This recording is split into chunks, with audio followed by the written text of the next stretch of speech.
Welcome to Recombination Nation. Today, I'm very grateful to have a chance to talk to Nate Kleinman. He's a lifelong activist on multiple fronts. He's the co-founder of the Experimental Farm Network, which was a trailblazer in the experimental farming movement. And he's been working across the board to put crop breeding back in the hands of ordinary people and get us working towards food diversity and security. So that's my kind of snapshot. Nate, do you want to tell us a bit about your kind of story and how you ended up on this path? Sure thing. Thanks for having me. It's been a long and winding road, to be sure. I've been farming now. This is the end of my 12th season, which is kind of mind-boggling for me. But I started, I co-founded Experimental Farm Network in 2013 with my friend Dusty Hins, and we started it because we were trying to create a platform for people to collaborate on plant breeding projects, especially, and sustainable agriculture research more generally. Um, I was really inspired by learning about the history of perennial wheat development and the attempts to develop perennial grains. It's something that people have been working on in fits and starts for over 120 years. Um, but I would hear things like, well, in the 70s they had something that was like 75% the yield of annual wheat, and then that faded away and people lost interest, and the Soviets were working on it, and they were working on it at UC Davis decades before that, and whether it was World War II or the Depression or somebody retired or something like that, it seemed like it was always interrupted. So we thought that by creating an open source platform online where people can collaborate together and share resources freely and not keep these kinds of really important genetics in a silo or in an institution, that we might have a chance of making the kinds of innovations that are necessary to get to viable perennial grains, much, more perennial vegetables, perennial oil seeds, and things like that. And of course, perennials are critical for carbon sequestration because they live in the ground. They don't require tillage every year, so they reduce erosion, they improve water quality, they create habitat for all manner of creatures below the soil and above. Um, and so they're taking carbon out of the atmosphere and putting it in the ground. And that's really been our guiding principle from the get-go. But we also realized quite early on that um, we were utilizing the U.S. government seed banks, which have over 600,000 accessions from around the world. And we quickly realized that that was a real privilege, and there's lots of people who contributed seeds, who had seeds taken from them without their knowledge or consent to put into that system. So we've done a lot of work with returning seeds to the communities where they came from, which is generally referred to as rematriation in this movement. Um, to honor the fact that women have often been the primary seed keepers in many traditional farming communities. Um, and so we've done a lot of that work over the years. But yeah, before Experimental Farm Network, I was involved in various political projects, organizing projects. Most immediately, I was doing hurricane recovery work in the New Jersey area following Hurricane Sandy, which was a really devastating natural disaster right in my backyard. I grew up in the Philadelphia area, and I had never experienced anything quite like that. So that experience really got me thinking about climate change as a justice issue as well, because so many of the communities where I was working were already struggling before the storm, were already marginalized before the storm, and they were also not getting as many resources as the wealthy people who lived in the big houses along the shore. It Hmm. was the people on the back bays and people in the trailer park communities who were who were really suffering the most. And so I started thinking, well, I could probably spend the rest of my life bouncing from disaster to disaster, or I could do something to try and get to the bottom of this really grave problem for the entire planet. And agriculture seemed to be the only way, and um, that's really where Experimental Farm Network came from. Hmm. Excellent. Excuse me. Does the fate of the GRIN seed bank in the future keep you up at night? Like it's this stunning resource, but it's so fragile. It's all in one place. I think its funding briefly got interrupted during the current reconfiguration that's taking place in Washington, if you could call it that. Yeah, it definitely does keep me up at night. It is an incredibly precious resource with such an immensity of diversity. Um, and it's already, even before this new administration, it was suffering from chronic underfunding, understaffing. Now with, arbitrary firings and now with the government shut down, it's a huge risk. Um, I've in the time that I've been utilizing the system, I have seen accessions disappear from the system. Hmm. Ones that were available once, even ones that I've requested before that are no longer available, and may never be again. So it's just one snapshot of global crop biodiversity, and it is this immense resource, but there's also still so much out there that is not in that system. And so I think the in situ conservation is equally as important. And um and I think that, it's really important to be for wealthier nations to be working with countries around the world that don't have the resources that we have, to make sure that people are able to preserve their seeds, and to really fight against the globalization of agriculture, the industrialization, the Americanization, you might even say, of farming in countries around the world, where multinational seed companies, often based in the United States, are exporting what they consider products, and trying to get farmers hooked on their seeds that are paired with their chemicals, and in so doing, they encourage people to abandon their traditional crops, which are incredibly powerful reservoirs of diversity that are going to help us to survive, and perhaps even roll back the threat of climate change. Now we have to start talking specifics. I love getting into the nitty-gritty of like the many different crops that you're working with. And so, shall we start with talking about sorghum? What kind of work have you done with sorghum? Sure. Because it's such a multifaceted crop that can be selected and used in so many different ways. Yeah, I love sorghum. It's a crop that I grew years before starting Experimental Farm Network. The first ones I ever grew came from Native Seed Search, which is a seed bank based in Tucson, Arizona. And that variety was called Caña Ganchado. And that's I believe, a northern Mexican variety that was grown by indigenous people.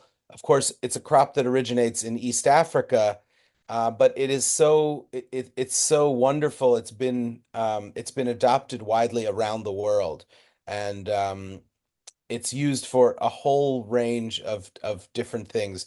Of course, it is a grain, and it's a gluten-free grain. It tastes great. It has a very mild flavor, sometimes a nutty flavor. There's huge diversity in this species. It can be the stalk can be pressed to get sweet green juice out of it that can be boiled down into a syrup that's somewhat like molasses, but perhaps more nutritious. It's also the grains can be harvested when they're still green and eaten almost like a vegetable, like a chewy um, little green grain, somewhat like sweet corn. In India, they call that ponk, Ponk, and I really love that. The grain can be ground up into flour and made into cookies or biscuits, or pancakes or added to other breads. Um, and it needs about a sixth of the water of corn or maize. It needs far less nutrition. It can grow in very marginal soil.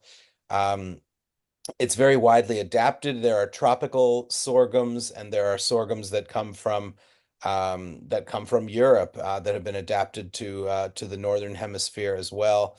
And yeah, it's just a really fantastic crop. It also has potential as a perennial grain crop. There are some tropical sorghums are perennial already, and there are it can be crossed with Johnson grass, which is of course is a weed in many places, but it is in the same genus as sorghum. And so Johnson grass and sorghum crosses have been used and back crossed with sorghum to develop temperate perennial sorghum, and that's what we're working on. It's a slow process, but we think that there's a lot of potential. And our friends at the Land Institute have been working on perennial sorghum for a long time. We've been able to grow a little bit of their material, but what we're working with mostly traces back to Tim Peters, formerly of Peters Seed and Research, based in Oregon. And Tim was doing really amazing work with sorghum and many other perennial crops, and we've been really grateful to have access to a lot of those seeds. A lot of that thanks to the folks at Adaptive Seeds in Oregon, and yeah, it's a real honor to pick up the torch and keep running with it. But yeah, with the sorghum and many others, one of the things that we've done is make those seeds available on our website alongside all the other seeds that we sell. You know, this is an unfinished project, but we really believe that in plant breeding, you're often looking for a needle in a haystack, and the best way to find that needle is to have as many people as possible looking for it.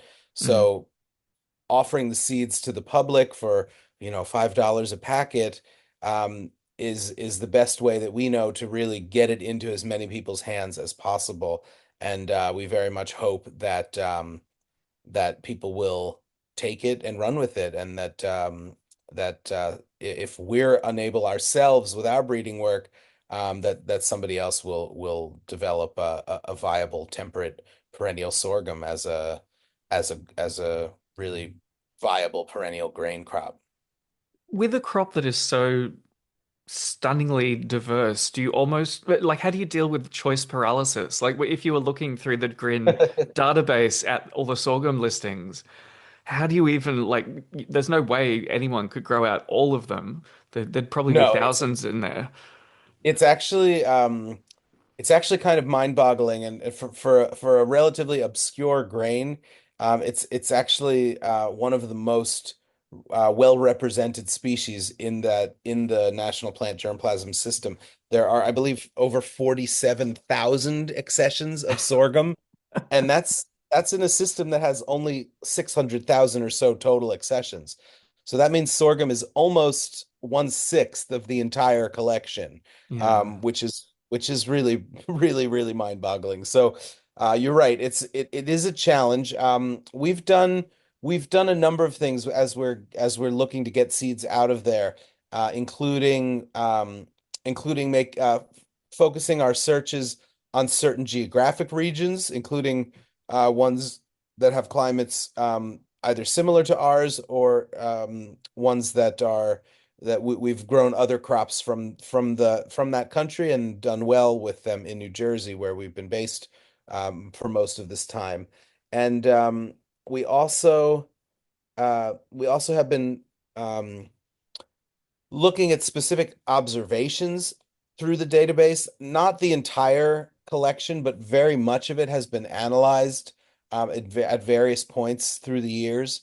And all of the data from those studies is in the database. So you can actually search based on specific traits like high protein grains, or early grains, the earliest producing ones or the highest yielding ones. Um, so those are some of the things that we've done. High protein has definitely been a focus. Um, we've looked for interesting colors as well. Um, and in my experience, you almost can't lose. Every time, probably for every four varieties that we've trialed, um, we've found two or three that are that seem at least useful, at least in some way. Mm. Um, And and are yeah, you the are farm. you assembling like high diversity land races where like many different original varieties are going into the mix? Or are Yes, you doing more focused kind of combinations? we are working on a couple of projects that are doing that, like a composite population or an ultra cross, as we like to call them. Mm, We've been working with the folks at the Utopian Seed Project um, in Western North Carolina on that, on sorghum specifically, and we're also working with a group of people coordinated by the Ujamaa Cooperative Farming Alliance, which is a black-led cooperative based in Southern Maryland. We're working on a long-term community plant breeding project that will involve creating a composite population like that. Most of the work that we have done, other than the specific work on perennials, has really involved just trialing different sorghums from Grin and from other sources. And yeah, Grin, just for those who don't know, that's the acronym for the database of the US government collection. It stands for Germplasm Resources Information Network. So we often just say GRIN to refer to hmm the whole system, but that's really just the database that you use to search it. mm. So yeah, most of the work we've been doing is getting those varieties trialed and scaling them up and getting them out there. We've probably introduced a dozen or 15 sorghum varieties through our catalog, most of which we originally accessed through Grin.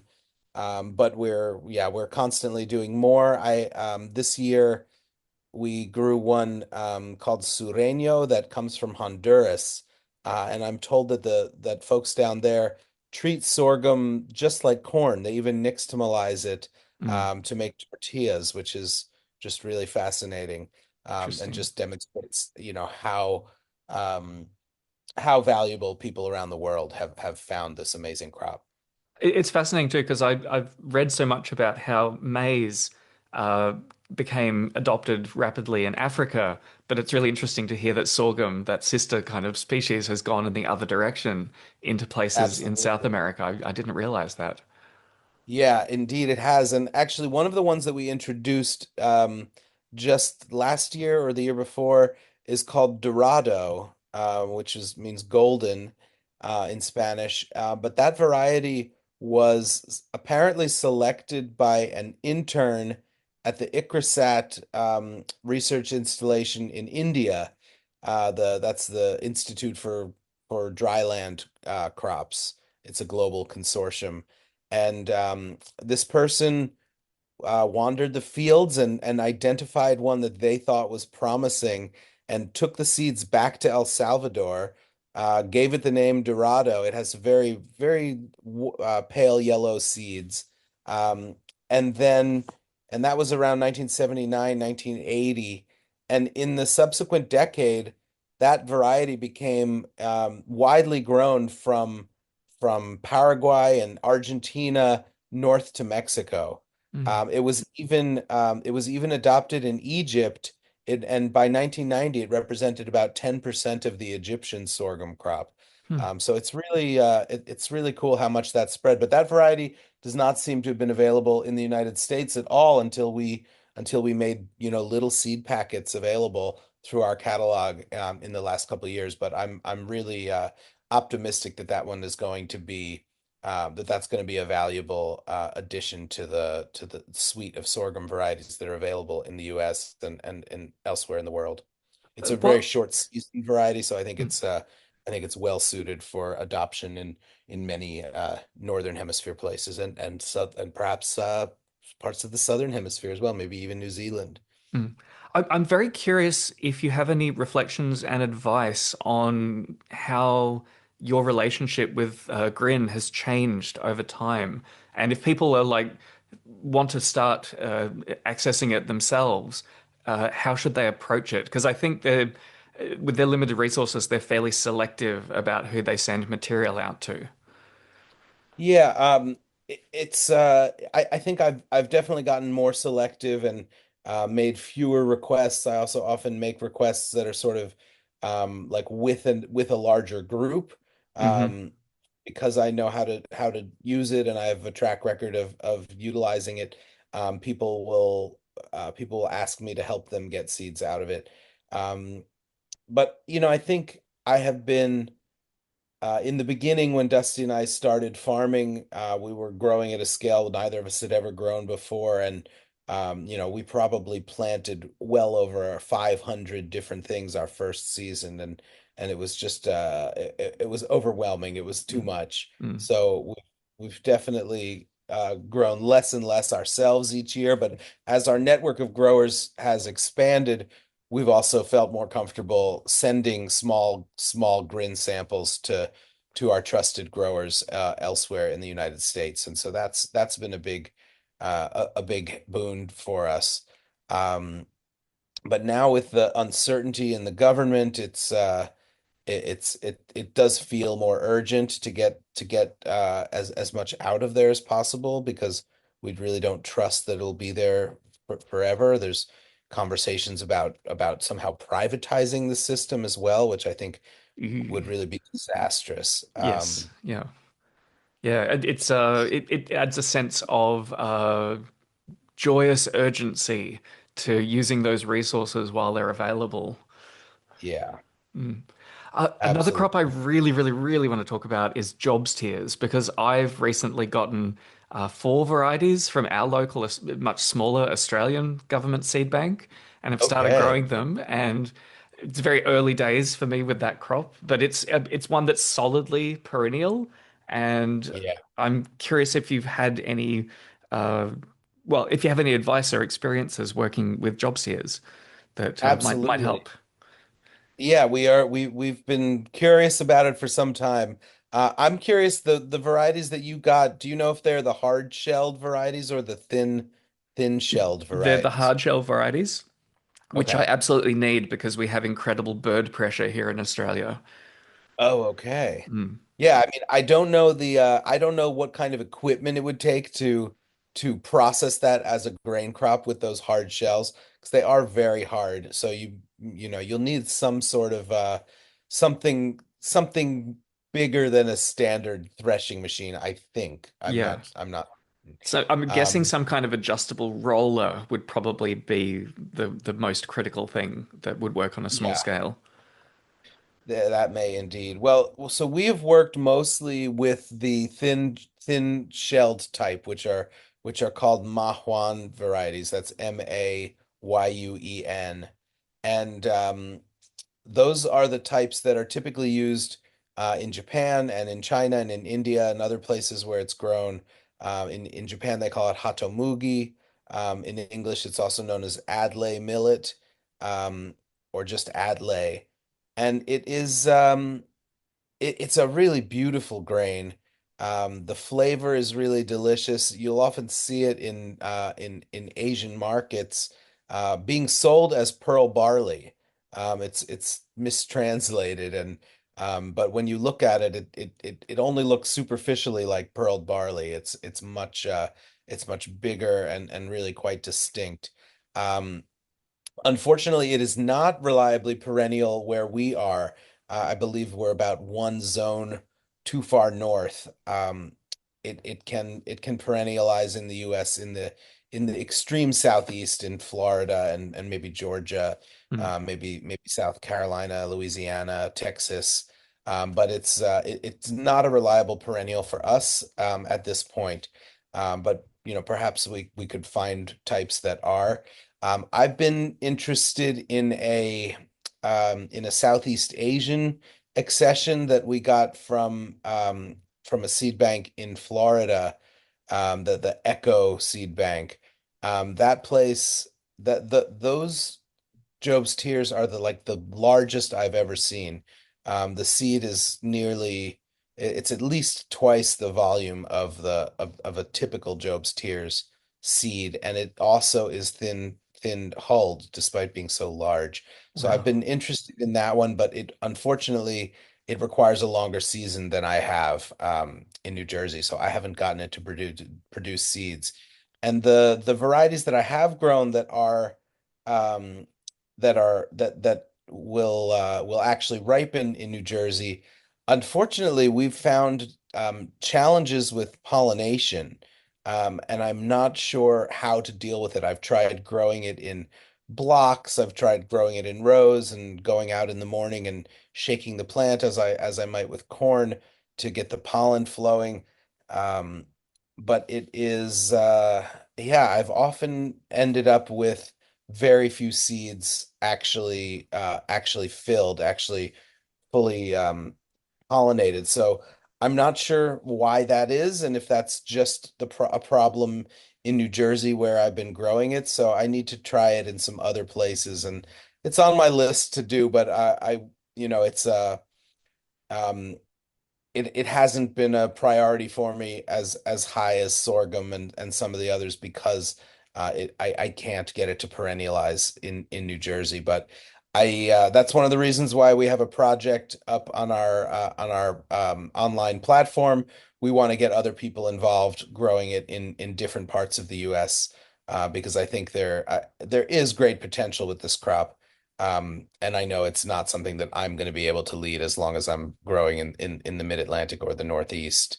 And yeah, if folks are interested in seeing that website, we used to use our own website at experimentalfarmnetwork.org as our breeding platform, but we've recently transitioned over to a website called citsci.org. That's CITSCI.org. And if you click on projects, there's the Experimental Farm Network hub there, and you can click on that to find all of our different projects. Um, it's still in the sort of beta testing phase, but this winter we're going to be making a big push to get more projects up there and recruit more volunteers. Actually, the busiest project on here is one that we didn't put up. It's a chili breeding project. Ah. Based southwest of the US. So that's it's a cool thing. I'm glad the site is working for that person. Someone else put a pea improvement project on there, and another put a Montana tomato project on here. So it's great that people are using it. Anyone can create a project and use this site to recruit volunteers, and you can sign up to join anyone else's project as well. So we do have a perennial Job's Tears project listed up there already, along with perennial sorghum, perennial wheat, perennial flax, and quite a few others. So I urge people to visit that citsci.org. It's a great website. It's been run by folks at Colorado State University for nearly 20 years now. So it's got staying power.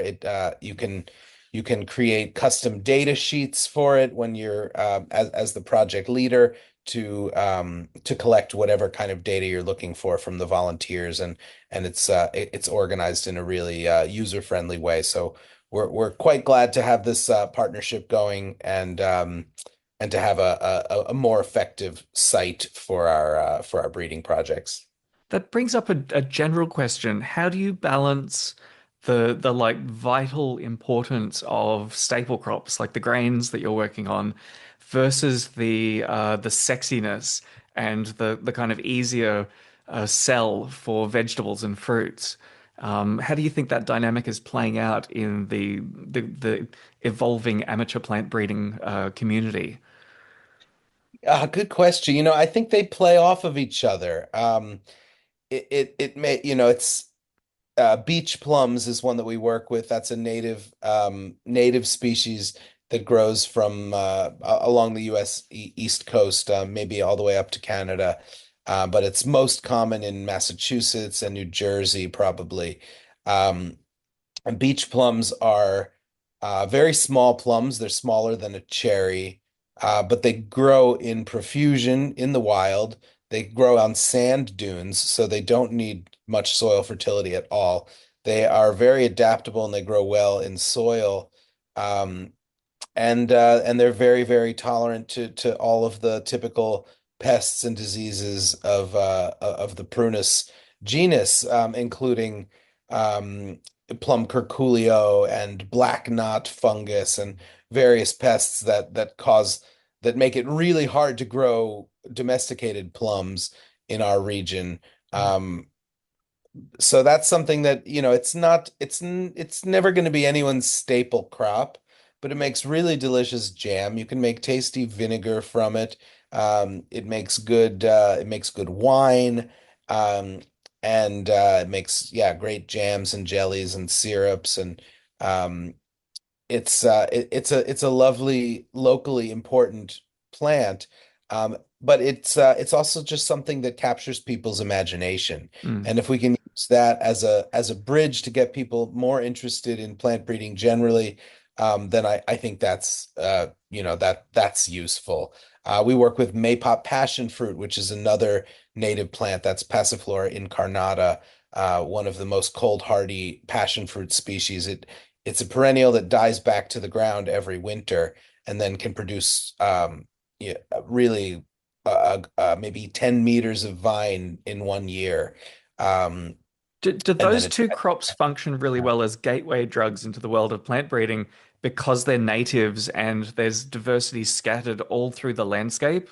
Like there's a kind of like a gambling kind of dynamic to go out into the field, into the places where these plants grow, with the chance that you're going to find a really exceptional plant that can be brought into cultivation. Yeah, totally. I think that's a great way to think of it. We're doing the same with things like chinkapin chestnuts, which are never going to be as important as large culinary chestnuts, but are still found on the landscape. They're not as affected by the chestnut blight as the American chestnut, and so that's another one that I think gets a lot of people excited. Um, and yeah, I think that I do also think that the perennial vegetables, especially, really do have an important role to play in the future. Um, Vegetables are, they may not provide as many calories for the average person as grains, but they're really vital sources of all sorts of phytonutrients that people need to survive. Mm. And and people should be eating more vegetables in general. I know that's cliche to say. Um, but we work with many many perennial vegetables that are moderately well known in at least in this seed world, like the Hablitzia, that which is also called Caucasian mountain spinach. Um, Even things like asparagus, which is probably the most commonly grown perennial vegetable out there. But then we're also working with wild plants that that have never been domesticated as a food crop, or maybe perhaps were domesticated historically, but haven't those domesticated versions are long gone. I'm thinking about things like Scots lovage, and even Angelica, which is still grown as a garden crop. That's a short-lived perennial. Mm. Um, Another one is a plant called spignal that I've become really obsessed with. That sort of looks like fennel or dill, but it has a really wonderful flavor, like a more like lovage or celery. Um, and You can eat the leaves, you can eat the root like a parsnip. You can also eat the seeds, which have this really wonderful sort of caramelized celery kind of flavor. Mm. Um, and that's one that's really hard to find seeds for. I've just returned. I was in Europe for a conference called Let's Liberate Diversity that was held in Luxembourg this year because in Europe people can't grow. They're not Seed companies are not allowed to sell diverse seed mixes. They can only sell registered named uniform varieties. And so this was the 14th Let's Liberate Diversity Conference, which was a whole lot of fun. But I figured if I was going to Luxembourg, I knew I'd be able to find some of this spignal growing wild in a few places nearby. So I used iNaturalist.org to find places where people had seen it before in Belgium and in Germany, very close to Luxembourg there. I was able to collect some accessions there.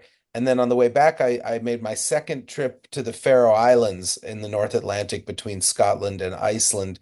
And I the last time I was there a year ago, I only found that spignal in one place in the state-run nursery in the capital, and they only had two plants with very few seeds on them.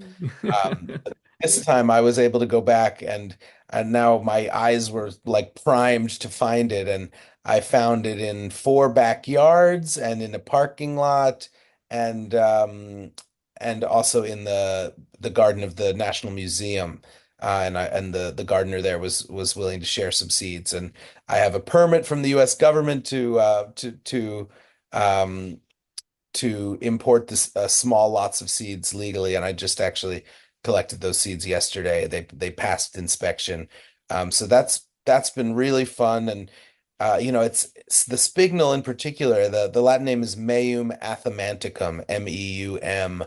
Um, that is a plant that was brought there to the Faroes by Norse Viking settlers, 800, 1,000 years ago, who knows? And at this point, it's incredibly obscure. Some of the people who have it growing in their yard don't even know that it's there, Hmm. don't know what it is.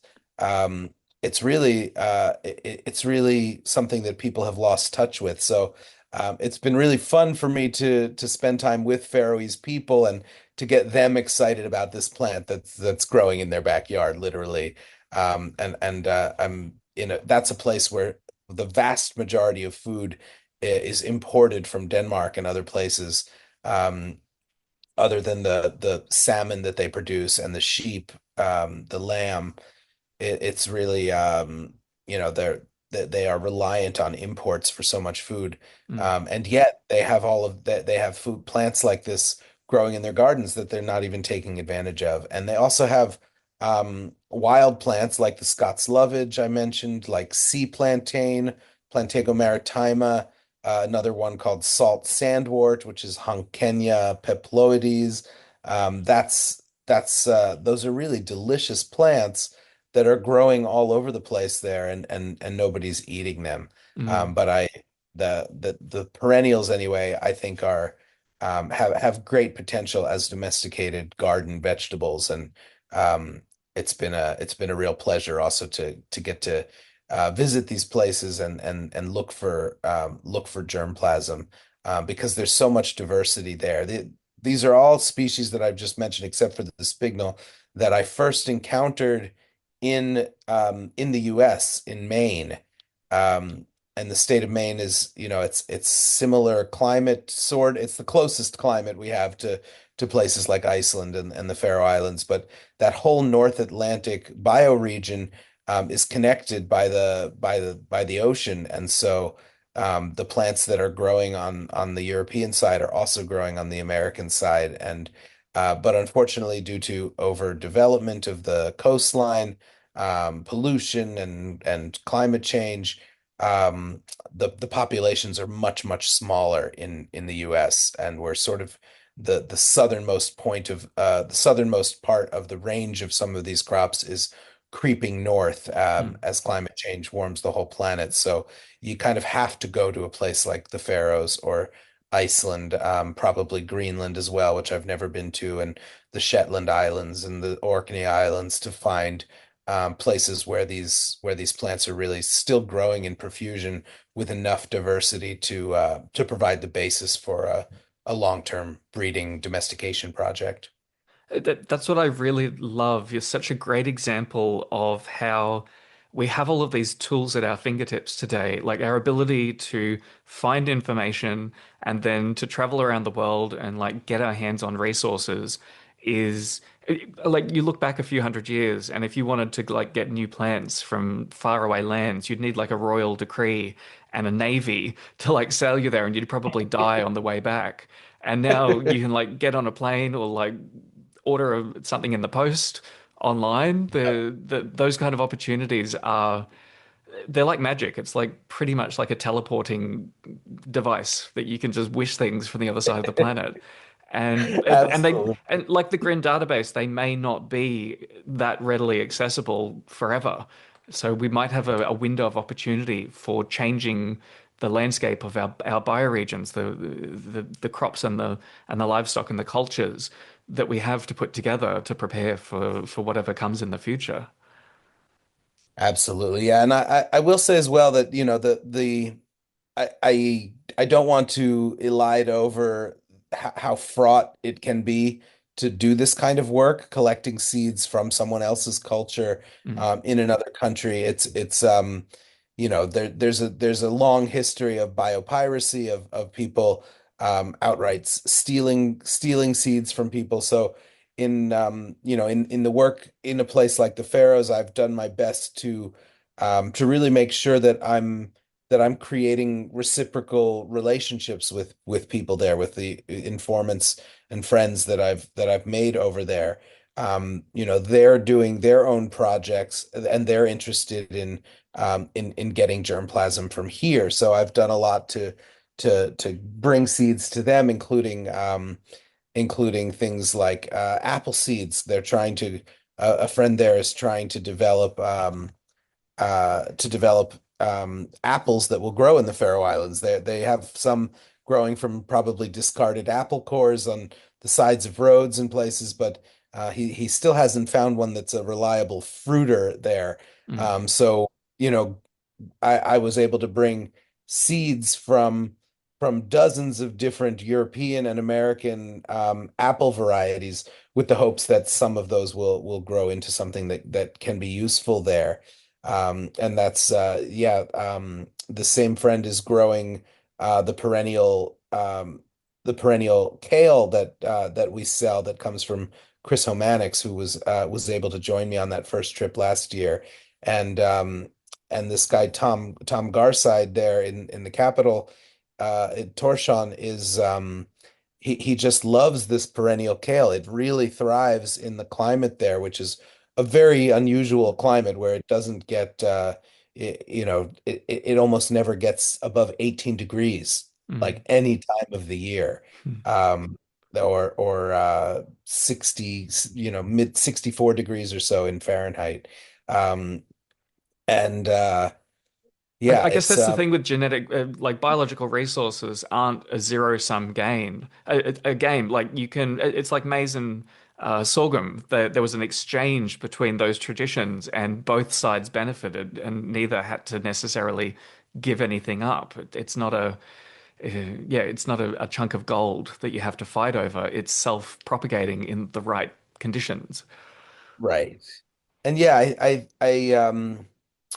it's also just so much fun to do this kind of work and to build these connections between cultures, between people. Mm, I get a real I get a lot of joy out of that. And again, I mentioned, trying to build reciprocal relationships. It's super important to me when I do collect something from an individual, that I make sure I'm also getting good contact information for that person, and having real discussions with them about what I might use these seeds for. So they really are able to offer informed consent, for me to take those seeds, for me to potentially commercialize them, to use them as breeding stock, um, and in some cases, to be able to send royalties back to the person who the seeds came from. mm. Now, I definitely want to leave plenty of time to talk about like networks and organization and culture. And Sure. I'm really intrigued to first start out talking about the experimental farm network.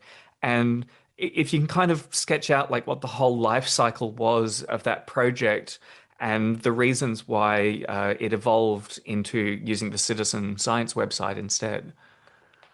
Yeah, so Experimental Farm Network is both our organization and the name for the platform itself. And when we started it in 2013, we knew we were going to be a not-for-profit organization incorporated in the US, an NGO.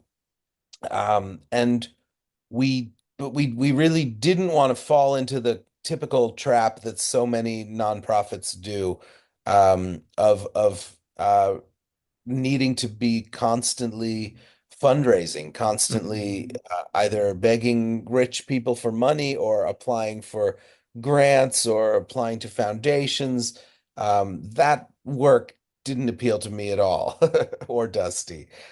So we spent a lot of our energy in the really in the first decade, building our capacity as a seed company to fund the charitable work. And we really see the seed company as part of the work itself because simply getting the kind of diverse genetics out there is an important mission in and of itself.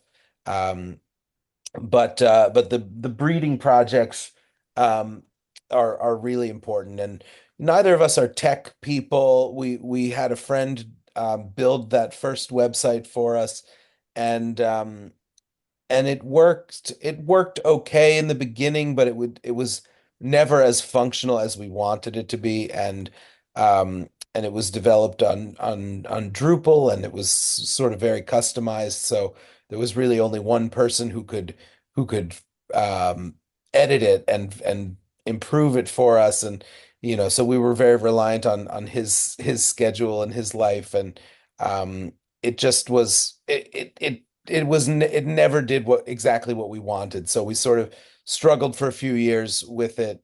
And then when I got to know the SitSci website because the Land Institute was using that for their perennial wheat civic science breeding project, which I was a part of. And and I realized, okay, this site is great. The Land Institute is using it. Other organizations are using it, and I thought I began conversations with them about whether it would be appropriate for us to use. And um, for a very modest fee, we have this hub there that allows us to have really unlimited number of projects on here, and we don't have to worry about managing the back end. And so that's really ideal for us. We can focus on the people, focus on getting people to do the work and inspiring people to believe that they can be plant breeders, that they can be project coordinators, um, and that they can make a difference and help us change the way agriculture is done in the US and around the world. Well, that kind of gets me to another project that I saw your name come up with. The South Jersey Alliance is a kind of a farming culture collective founded by Jewish immigrants in the 1880s.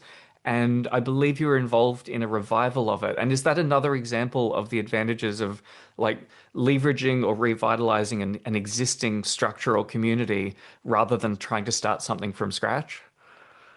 Yeah, I think it is so that project is called Alliance Community Reboot, and it's had quite a few iterations in since I first got involved. I guess approaching a decade ago as well. It's a community that was quite dormant for a long time. It was a it was started by Jewish refugees in 1882, and they were folks who came from mostly from Russia, or what was then all called Russia, and they were not farmers for the most part, but this is where they were settled in a very rural part of the state of New Jersey, quite isolated, and as the stories go, their Christian neighbors help them get acclimated and learn the ropes and figure out how to farm. In the early days, they grew grapes and berries and sweet potatoes, watermelons. They grew a lot of tobacco, and some of them started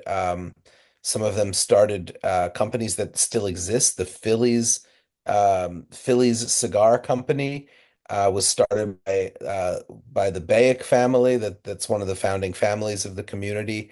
Um, and yeah, it's a really cool project, and I think it inspires people to understand their history better. There are many Jews from that area who vaguely had some recollection of the fact that their ancestors were farmers, um, but just telling that story is a great way to get people to know, especially from a community like the Jewish community of which I'm a part, that has been quite alienated from our farming past. My ancestors in Romania and elsewhere were not allowed to own agricultural land. Um, that's something that Jews were forbidden from doing for much of our history in Eastern Europe. So it's yeah, those um, that's been a really fun project to be a part of. I'm also a part of quite a few other culturally centered seed projects, including the Palestine Heirloom Seed Library, started by the great Vivian Sansour in the West Bank, which is doing really important, powerful work trying to preserve Palestinian crop varieties that were under threat even before the latest horrors in the region, and now with the really looming annexation of the West Bank, that they're really critically imperiled at this point. Mm. So that's been a really powerful project to be a part of. I'm also part of a collective based in the U.S. called the Iraqi Seed Collective that's working to preserve Iraqi and Southwest Asian varieties, Iranian and other varieties, and to make them accessible to folks who are living in the diaspora from those countries. That's been a really fun project. And I'm also part of another Jewish seed project that's called the Jewish Seed Project, organized by the Jewish Farmer Network. That's helping Jewish farmers get in touch with some ancestral crops as well. Do We you work with do you approach these kind of organizations like a variety trial that you're kind of casting a wide net and you expect some to be more successful than others over different time spans? sort of, do you mean the networks themselves or the Yeah. crops that Yeah, no, the working? networks themselves are kind of like a different, packet of seed that you get out of a seed bank, and you're not Yeah. sure when you first plant them how well No, they're going to function. I have no idea where these things are going to go, but the process makes it worthwhile. Mm. And yeah, it's been really gratifying to be a part of it, and I have developed a great deal of experience through the years, so I want to leverage that as much as possible for people who don't have that experience and haven't had that privilege. I've worked a lot with some local indigenous communities who live in the New Jersey, Pennsylvania, Delaware, Maryland areas.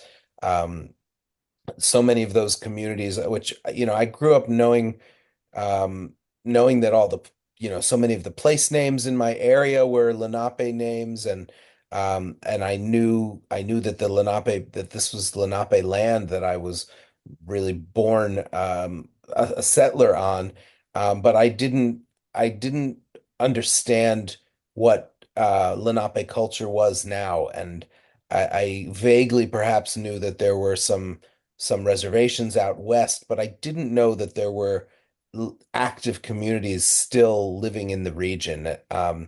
And in many cases, this is because they were discriminated against. They were really pushed into hiding. The folks who stayed, who didn't go to the reservations out west, really had to blend in. And so it's only been in the last 50 years or so that they felt more comfortable um, being public. The Nanticoke Lenni Lenape in southern New Jersey, started having powwows and being a much more public entity. Um, but even those tribes they're not recognized by the federal government still. Some of them are recognized by state governments. We work with the Ramapo Lenape in North Jersey as well, the Turtle Clan and Chief Mann, Vincent Mann, and Clan Mother Michaeline Mann, who are really doing some amazing work and trying to get back in touch with their agricultural history.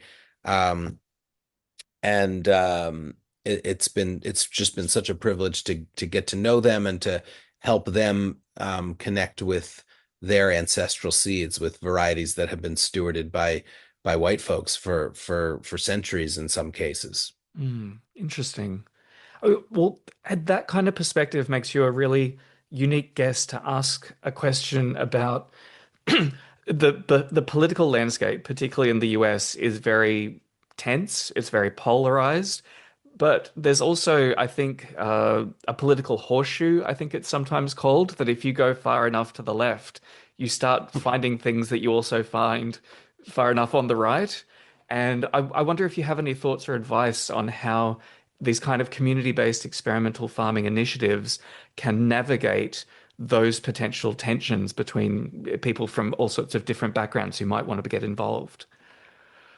Yeah, I think seeds and farming are in many ways a real leveler, and even when you have deep disagreements with people, you can usually agree that food is important, that farming and seeds are important, and so we've worked with people who we have strong disagreements with on certain political issues.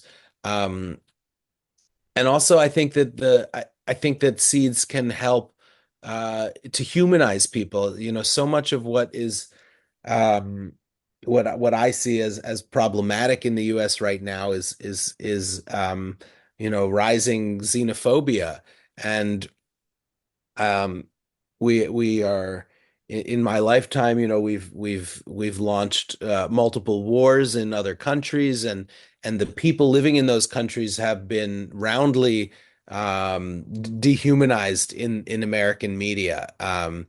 Yeah, especially I'm thinking of Iraq and Afghanistan, Mm, um, and so when we started out, we made an effort to get a lot of seeds from Afghanistan, from Iraq, from Syria, from Yemen, from South Sudan, um, places that are associated in the public imagination in the U.S. with violence and disorder, and we want to make these seeds available to show that these come from peace-loving people who just wanted to grow plants and provide food for their families, as all of us do. And I think I think that has been really helpful. We've worked with some veterans, and our seeds have been the seeds that we've offered have been really important for some veterans of these U.S. wars to help them deal with their trauma, their lasting trauma of being involved in that.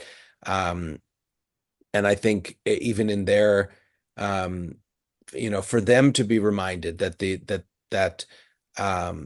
people who they were interacting with have deep histories in those lands, and they have all of this heritage that needs to be respected. mm, And so I think seeds, do have a really important role to play. It's one of the reasons as a Jew that I'm so involved in working with Palestinian seeds and seed keepers, because I think we are there's been so much loss of understanding and loss of humanity. Anything that we can do to bridge gaps between peoples is valuable in this fraught moment. I think that's a really lovely place to round things off.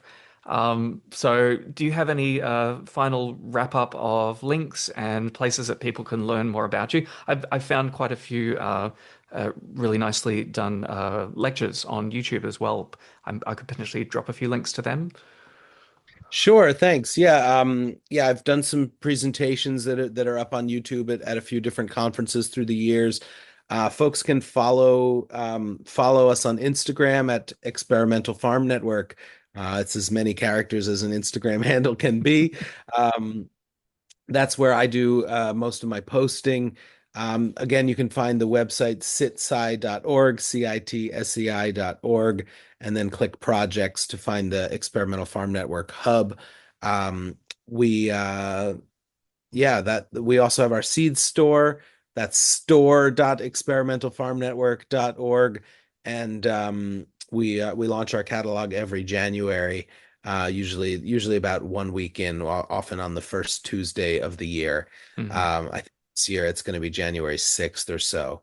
Um, and yeah, we always strive to have at least 50 or 60 new offerings for folks. And it's been really gratifying to see our seed sales increase every year since we started. Well, yeah, I recommend people check all of that out. And if you're in anywhere in the US, this could be the place where you find your next favorite variety or a whole new breeding project that you can become part of that community. So, yeah, thank you so much, Nate, for having giving me the time to come on and talk about all the amazing work that you've been doing. It's been a real pleasure. Thank you. Thanks for listening. If you want to support the show, leave a comment or a review to help it reach a wider audience.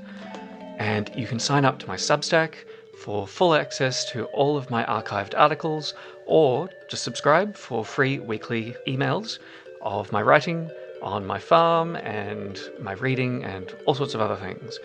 Next week, I'll be talking to Stetson from the Holodoxer Substack. He has a broad fascination with evolution, medicine, culture, technology, and he writes amazing reviews and analytical articles. So tune in next week for that fascinating discussion.